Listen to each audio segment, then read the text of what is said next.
All right, guys, thanks for joining us on another edition of Jacques Talk. And with us right now is one of my favorites, number 80 on the field, number one in your hearts, Terrence Toliver. Terrence, how you doing, man? I'm doing great, man. Nice to be on. LSU wide receiver 2007 through 2010. What are you up to now? You're in the coaching business, right? Yeah, so I'm in my third year of coaching. My first 2 years I was in Hearn, Texas. Now I'm at Rudder High School here in Bryan, offense coordinator, wide receiver coach. Yeah, I'm enjoying Awesome. it, man. Yeah, yeah. How you enjoying that? Do you call the plays or what's the deal? So me and the head coach work hand in hand. So I help game plan all that stuff. So that's a great deal for me. I'm learning a lot from him also. Now you're from Hempstead, Texas, originally, Yes, right? sir. Yes, sir. Way back in the day, late 80s, Harvey Williams, famous LSU running back, he was from there. Do you know him? Yeah, I know Harvey. My dad used to date his sister. Okay, Yeah, all right. yeah, yeah. That's one way to meet, right? Yes, sir. And if you didn't meet Harvey, I'm sure would make an effort to meet you. If Yeah, he, yeah. He plays a lot of golf too. I'm still trying to get on the golf course with him. oh, okay, all right. Well, Harvey's a big, strong dude. I'm sure he can hit it a long way. So, Yeah, yeah, yeah. uh, real quick, high school in Texas. I mean, our Louisiana football, we take great pride in it, and rightfully so. But the high school football in Texas, that is religion on another level, right? Yes, it is. Texas is really, I mean, football is really big here. I mean, I think it's about the same. I think out here is just more money, right? They can pay coaches more, pay coaches more out here. But I think it's about the same. Friday Night Lights is a real deal. That's how it always is, how it always going to be, and people take football serious here. Yeah, I think you hit the nail on the head. The passion is the same, but I'm not sure how many 15, 20,000 seat high school stadiums we've got here in Louisiana. It seems like you've Right. got your share out there. Yes, we do, especially out there in the Dallas area. The Dallas Fort Worth area is that's big. Everybody have turf around here too. There you go. Well, Terrence, your LSU Tigers, I guess there's no such thing as a perfect game, but it seemed pretty close at Mississippi State. Jaden Daniels, the way he threw the football, Malik Neighbors, the way he caught the football. What did you see, as a casual observer? Well, I was actually doing game planning that day too, so we was able to watch the game because we came in at 9:30 after the game, and I asked them to put the LSU game on, and we watched it as a coaching staff, and Malik Neighbors is a beast. Neighbors is a beast, man. I've been liking him since last year, and he's coming on along well. We do a lot of different things with him. Put him in the backfield, motion him on the fly routes, on the fly motions, and he does a great job of tracking the ball and separation at the point of attack. So that's a great deal for him. What do you make of his size and what he's able to do? Like you, for example, 6'5" receiver, in 2010 when you're at Florida on the goal line, throw it up Right. to you, Terrence Toliver, go get it. Mhm. He's not tall. He's about my height, but he's able to get deep and do a lot of different things. Does size matter in terms of your height? Well, it matters, but if you got great technique and you play with great technique and leverage, I believe you can get open at any time. I think he can plays with great technique. He's coached well. He's good with getting guy defenders on his back. He's good with stacking DBs when he get past them running the fly go route. So I think he has great technique. And that's the reason why saw him have a great game the other day. He took the coaching and the practice. I'm pretty sure. I mean, I've been there, so I know, and that's how I coach too. If you practice well, you're gonna play well. And Terrence, we've always heard, at least like his first days on the practice field, he believed in himself, like Mhm. to a high degree, a confidence level, and not afraid to talk smack to whatever DB was lined up against him. As a wide receiver, that seems to always kind of be in guys' DNA to an extent. But how important is it to be confident in what you're doing? Well, if you don't have confidence, you have nothing. I mean, I preach that to my receivers all the time. The saying, proper preparation prevents piss poor performance. So you got to have confidence as a wide receiver because you play a dependent position, right? And if you're not getting the ball, right, you can kind of lose confidence sometimes. And with him, I love the confidence. I love the cockiness of playing the wide receiver position. You know, you got to have that. You got to have that confidence in order to play at a high level. So with him, I think he does a great job of doing what you have to do on the field and at practice. You know, to help him have success in the game. Yeah, I think LSU head coach Brian Kelly said on Monday, we want gentlemen off the field, not on the field. Right. No, those are facts, man. Again, I preach that to my receivers all the time, man. If you do what you always done, you're gonna get what you always got.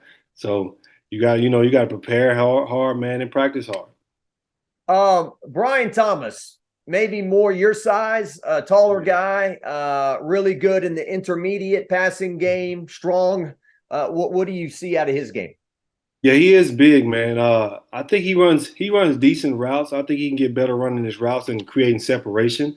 Uh, I think we probably can throw some jump balls to him sometimes too. But I prided myself on being able to play like a smaller receiver, you know, and get in and out of my breaks. And I think he can do a better job of that. But he made some plays the other day where we was throwing some stop routes to him and some slants. So I think he's a good contributor this year if you just give him the rock some more. Awesome.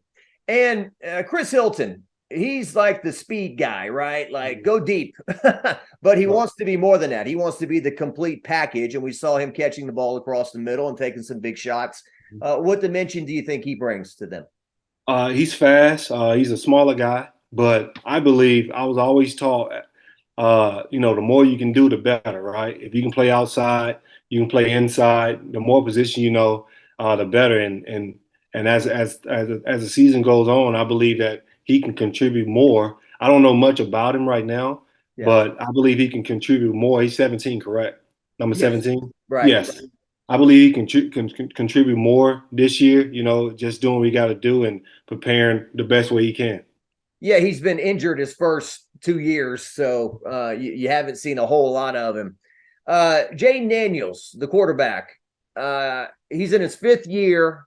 There's something there's something about that experience, right, Terrence? I mean, not to be graphic, he's not going to pee down the side of his leg, right? No matter where you take him, as opposed to a freshman or somebody who's never played before. Yeah, having that experience at Arizona State those 2 years and then coming here last year, I think that's great experience. He played in the Pac-12, played in the SEC, played in some big games. You know, I think what helps him is his dual threat ability, being able to run, escape the pocket, you know, see guys downfield. I think that really helps a lot. And you got to have that confidence at the quarterback position because, you know, if you don't have that confidence, man, you have nothing. And I think he has a lot of confidence. He's doing better reading the field this year compared to last year. And I think if he continues to do that, we in for a great season. Yeah, and as a guy now in coaching, defensive coordinators, he's kind of their nightmare at times, right? I mean, is he going to hand it? Is he going to keep it and run for 30 yards? Can he throw it 30 yards down the field? And that's what a dual threat quarterback like Jaden Daniels brings. Yeah, and all these RPOs that these great offense coordinators are coming up with are great. Because I think about those all the time. You know, he has that RPO where he fakes the zone, and then he has the tight end scraping across the way it's basically a triple threat. He can run it, pass it, or he can run it on his own. Correct. So, I actually love that play. You know, that's a great play for them. It's been working, having a lot of success. What is your opinion, not to get too big in the weeds here, but what is your opinion on 3rd and short, 4th and short, running the ball where you put your quarterback under center and he just turns around and hands it to a guy, or he sneaks it, or going into the shotgun? Because I've heard some griping about why do they go into the shotgun on 3rd and short, 4th and short when, why are you putting your guy 5 yards back or whatever when we can just, go A to B a little quicker? I personally think has a lot to do with analytics. I'm not a big analytics guy, but I think it has a lot to do with analytics. Me personally, I'm kind of old. It don't really matter how you get it, as long as you get it, because it's hard to do an RPO under the center. Correct. Yeah. All you can do is just play action. But if you do an RPO, you can get a guy again. You can get a guy to run zone. You can get a guy to run zone, run a slant right behind it. Or, you can get him to run zone and then he read the defensive end and he can run on his own. But I think in those instances, being underneath the center and just handing it off like we used to do with Coach Miles, right? I think that's especially on third and short, right? Right. I'm not a big believer in kind of being in shotgun on third and short. Yeah. I'd rather just run it under the center and then we'll figure it out from there. Yeah. Well, and not to criticize because you guys won a lot of games, right? Yeah. But what they're doing now is in a whole nother galaxy from what Yes. you guys Yes. were doing with less.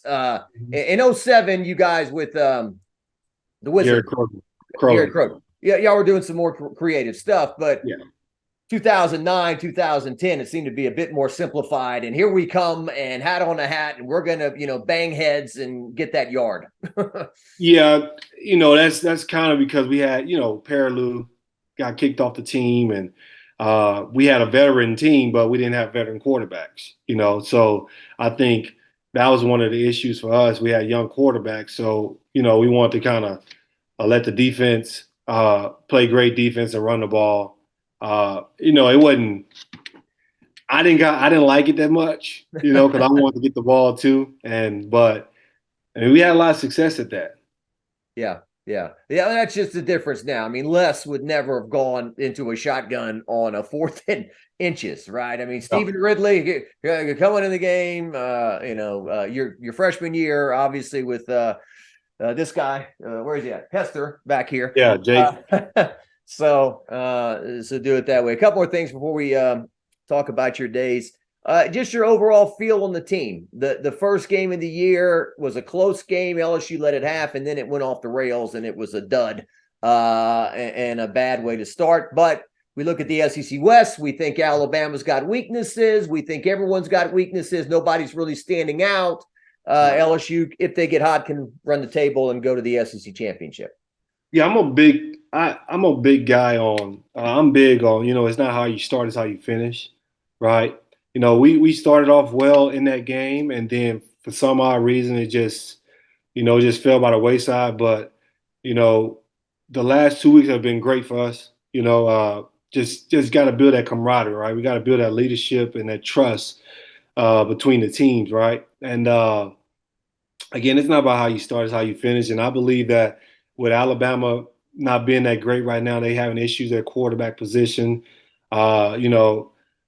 Georgia's not that great right now either. They having issues at their quarterback position too, or they have a new guy. So I think if we can run the table here, I believe we can run the table. Texas A&M the same way.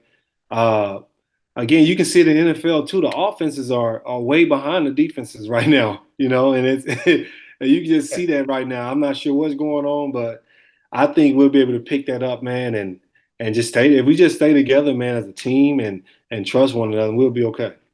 Yeah, that Saints-Panthers game last night was a bit of a root canal. Yes, yes, exactly. Watching that game. Brian Kelly, have you met him in passing? Any idea about him? Any thoughts on him? So I haven't met him, but I've seen videos and I've watched Notre Dame from afar and LSU from afar. So one thing one thing you need is leadership at the coaching position, right? You need everybody on one accord, and he seems like he's a great leader, right? He's very fun, technical, right? I believe that, and he's organized, right? And I think you need organization as a coach, as a player, and you got to be prepared. And I think he had these guys prepared and believing in one another. We just got to show it on the field. Cortez Hankton, the wide receivers coach.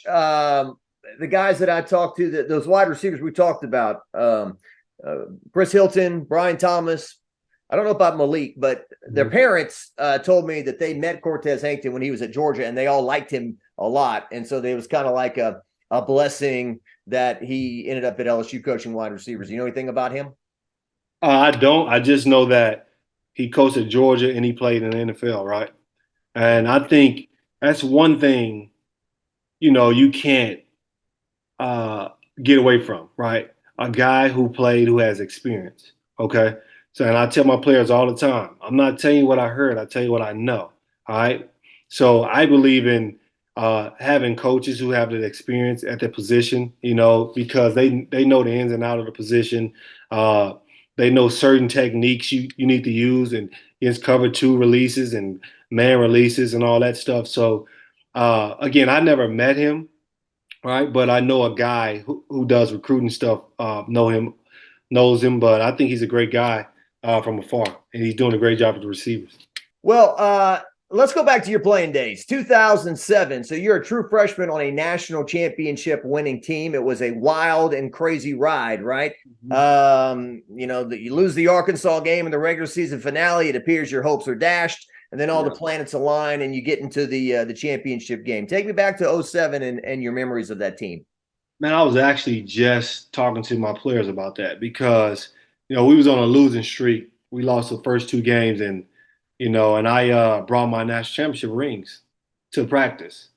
And I was showing those guys, I was like, man, you wouldn't believe how we end up getting to the championship game. I think we had played, I don't remember the team we played. I think it was either Alabama. I'm not sure who it was, but I think West Virginia, USC, and somebody else lost while we was on the plane. Right. And the stars just aligned just like that. Everybody lost, and we ended up being able to get voted into the national championship game. And that year was special to us. I think we had the best defense besides that 2012 defense. I think we had one of the best defenses out there, and we had great offense too. At the same time, the stars aligned, man. And I remember playing Ohio State. They jumped out on us 7-0, and we was like, we wasn't even worried about that stuff. Right, we wasn't even worried about it. We was like, okay, we're gonna come back and beat these guys, and we actually blew them out. We had a great game, man. That year was special for us. I'm going to my memory banks here. My distant cousin, early Doucet, on that squad. He had an injury, kind of battled during a walkthrough. He had an injury during a walkthrough. Oh man! On that, it was that Friday walkthrough before the game. He had. Early Doucet, early in the year. He had an injury in a walkthrough. I don't actually remember what it was. I think it was something with his groin, maybe. Yeah. Right. Yeah, he had an injury, and he couldn't play. So we had guys like LaFell and myself, Demetrius Byrd, step up that year, and then we had Glenn Dorsey winning all the awards, the defensive player of the year awards, and all that stuff. So we had Jacob Hester. I remember him scoring. I see the picture in your background, scoring that touchdown against Florida too. So that was one of the loudest games I ever experienced, man. It was. It's been said by many people to be one of the greatest atmospheres in LSU history. The 2007 Florida game, and they said perhaps one of the loudest it got was when the USC score was announced and they got beat by Stanford that night. Yes, and my ears were buzzing. I remember that, man. that was a great night, man. I remember that. And LaFell, it was funny. I think there was a few times that JoJo, y'all called him, right? JoJo, yes, sir. He was put on probation, like he wasn't allowed to interview. Like he'd say something in an interview, and it's like, we had to put Brandon in the corner. Can't talk this week or whatever. Right. But he was really a fantastic wide receiver. Yeah, he was. He was smart, man. He can play every position. I don't know. I'm not sure why he's not coaching right now. I think he'd be a really good coach. That's how highly I thought of him as a player, as a person. He's a good dude, man. I wish I can get on the golf. LaFell, if you're playing golf right now, man, hit me up. I'm in Bryan. Just saying. Been trying to get on the golf course with him for a while now. All right. I need to see this. Brandon LaFell on the golf course. Maybe I didn't envision that, but maybe I should. Right. I think he should be coaching somewhere.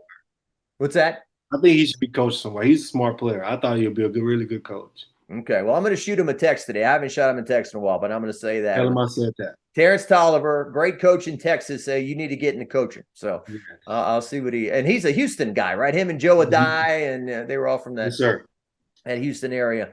Tell me about Perilou, because Perilou called me the other day, and Ryan Perilou is going into the LHSA Hall of Fame, the Louisiana High School Hall of Fame, and certainly well-deserved. I mean, he's one of the greatest players in Louisiana high school history, and without him, you guys don't win the national championship in 2007, right? So what made his, he threw that pass in the championship, the SEC championship to Bird, Demetrius, and that thing was on a rope from about, 40 yards away.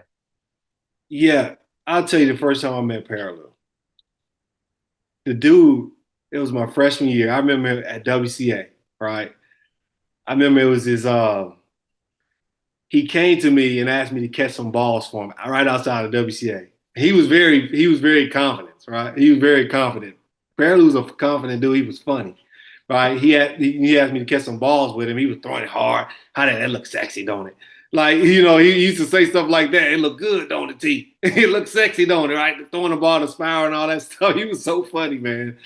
I thought if he wouldn't have ever got suspended or kicked off the team, we could have won back to back. I really believe that. He came in and was ready to go. After we won the national championship, he was like, T, it's me and your turn now. I remember that. I was on the bus right after the game. On the bus, he was like, it's me and your turn now. And when Coach Miles came to us during the meeting and saying that he was kicked off the team, like it was like a funeral in there in that meeting. I remember that. And I was like, man. But we didn't know that it was gonna kind of mess up our quarterback situation.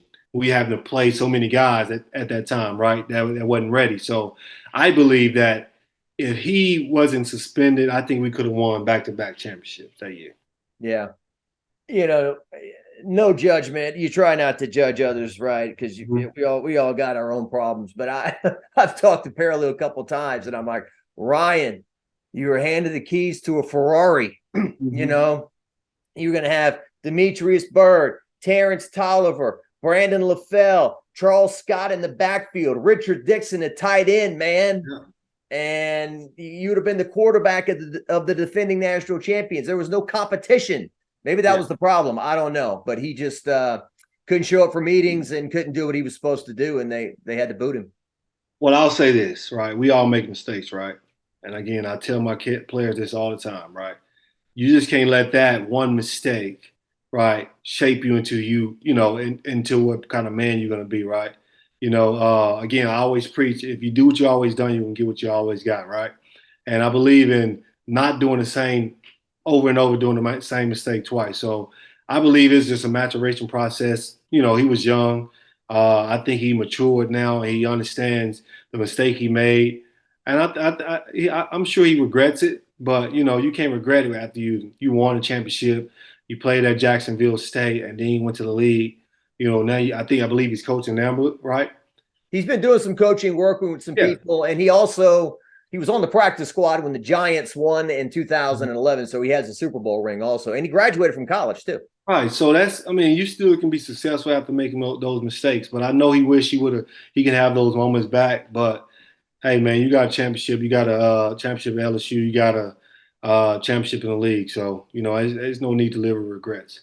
Yeah, well, we're doing something on Cecil Collins. I think he and Ryan Paralleau, two biggest what-if stories in LSU history, but both are doing well today, so that's good.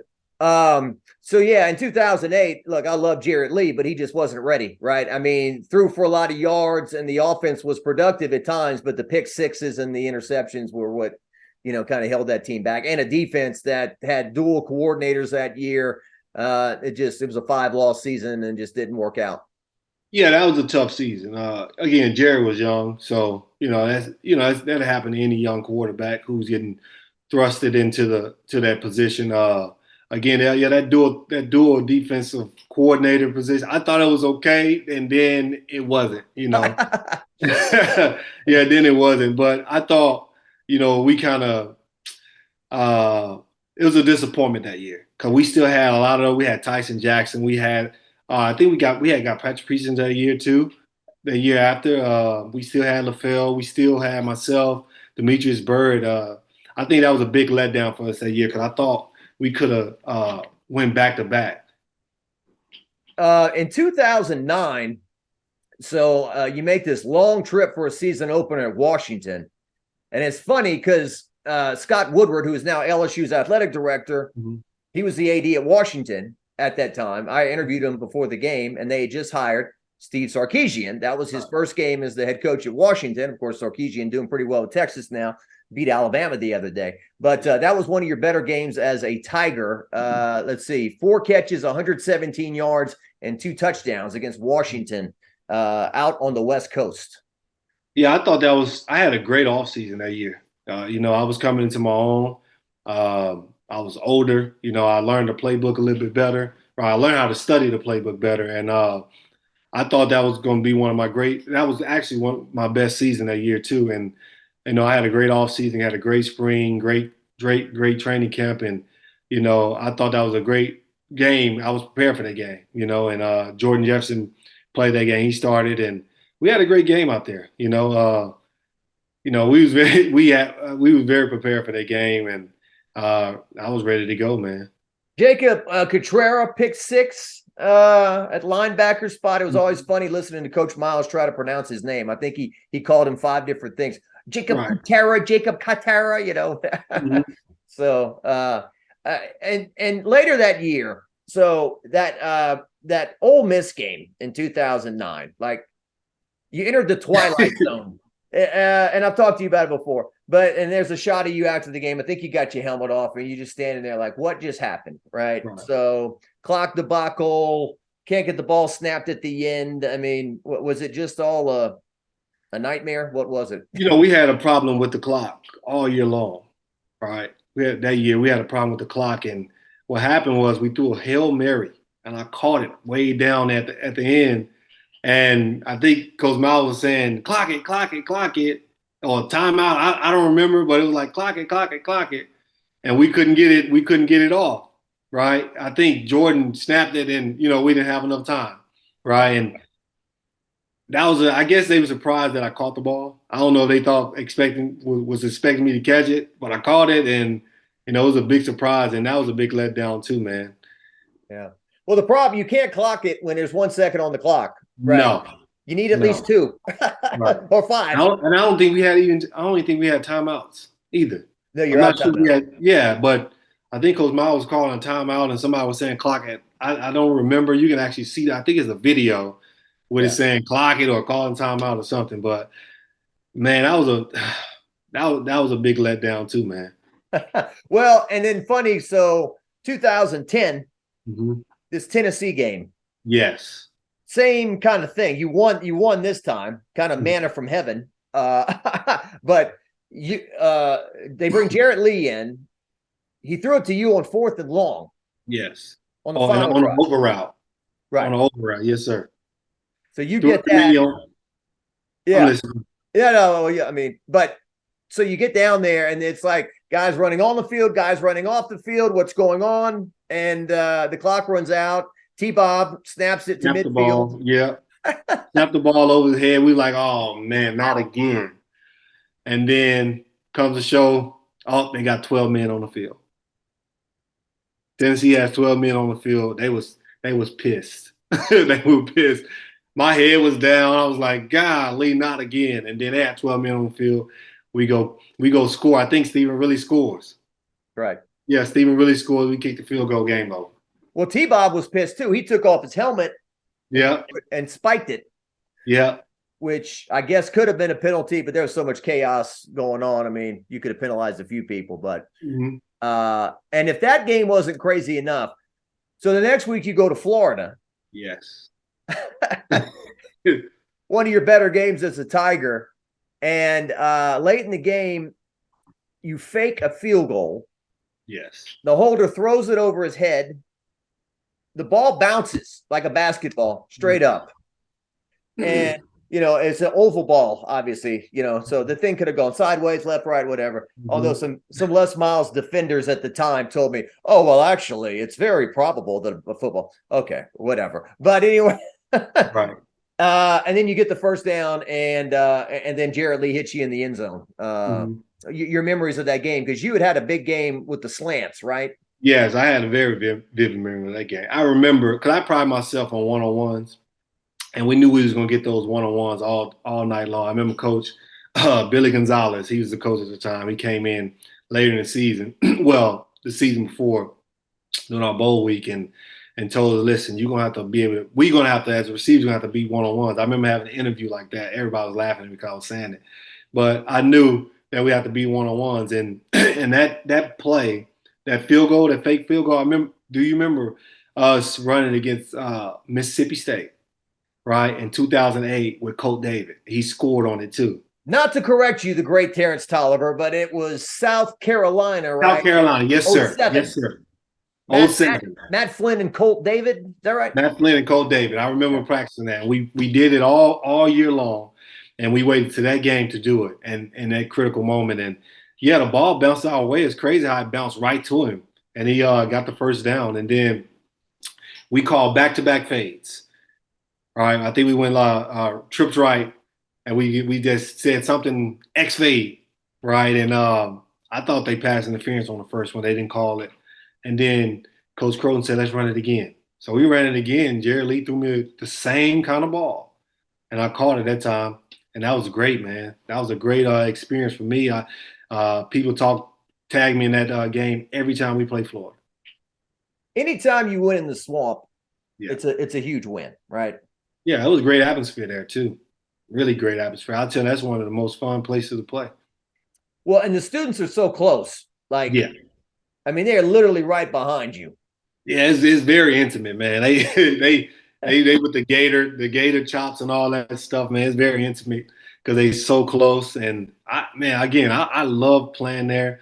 I wish everybody can play there in Florida. All right, my Zoom is going to run out here in 5 minutes, so let's finish with the final game of your career, the Cotton Bowl, and you caught three touchdowns. Texas A&M at the time, obviously not in the SEC yet, but 41-24 LSU wins, and Jordan Jefferson kind of just dropping back and just chunking it, and you were there. Hey, man, that's preparation. I remember being upset because my senior year didn't go as how I wanted to go. And I remember Gary Croton said, "I'm sorry, man, you couldn't get 100 balls, but this game, I'm gonna make sure you get the ball, right?" And that's all a receiver want to hear, right?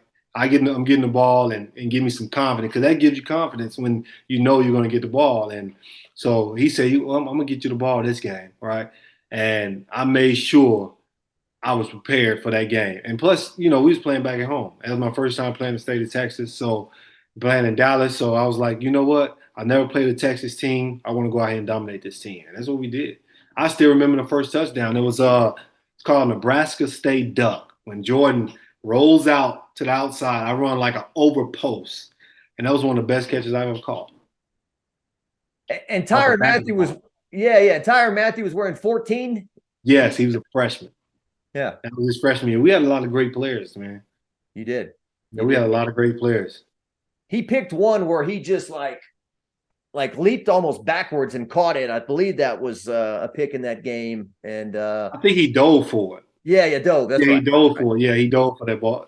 He got defensive player of that game too, as a freshman.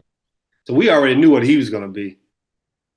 I guess too. I mean, 4 minutes left here, but I guess you could, you and the Russell Shepherds, and there's so many probably that can maybe have a conversation. I don't want to say woe is me, but kind of say, man, if we were utilized better, right? The offense back then was thought to be prehistoric and stubborn and blah, blah, blah. But I mean, how do you view that all these years later?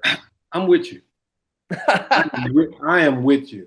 I say it all the time. I say if I was playing in these offenses now, or the 2019 offense, right, I would have had great numbers too, because we didn't start throwing the ball until after I left, right? With Odell and Jarvis, we kind of changed the offense, tweaked the offense, and we had a more veteran quarterback who can get the ball out there. And then I don't regret it, but I do wish that I would have played in a more of a wide receiver friendly offense, if you will, that pass the ball consistently. Because I remember I used to be a third down guy. Every time we need a catch on third down, they threw it to me on the slant. Yeah. Right. And then once we go to the goal line, we run the ball. Yeah. I used to be pissed about that, but I was always a team player, so I didn't make it a big deal. But yeah, I wish I would have played in one of these high-powered offenses that passed the ball a lot. Yeah, 2010, whether it was coaching or whatever, I mean, that passing game that year. Whew. I remember, I think one of the Texas A&M fans said, "When did your quarterback get hurt?" They said he hadn't gotten hurt. He said, "Well, why does he have I think 5 touchdowns, 7 touchdown passes on the entire year. So anyway, I thought last thing, I thought our best team was 2012. We had a great offense. I mean, we had great players on offense and a great defense. And I thought if we had the 2019 offense in 2012, that would have been the greatest team ever. You talking about 2011, the team that lost to Alabama in the The championship? team that lost to Alabama. Yes, is it 20? Yeah, but it was 2012. The game was played in 2012. Yeah. So I thought that was the best team we had besides the 2019 team. They were 2019 before 2019 in terms of they were saying this is the greatest team ever, the way they're beating the pants off people, and then the final chapter was just terrible, and that's the way it went. But anyway, let's not end on that note. Terrence Toliver, you keep doing what you're doing over there. Keep coaching. Give us updates on your wins and losses and all that, and really appreciate your time today. I appreciate you contacting me, man. It's always good to talk to you. Anytime you need me, I'm here, man.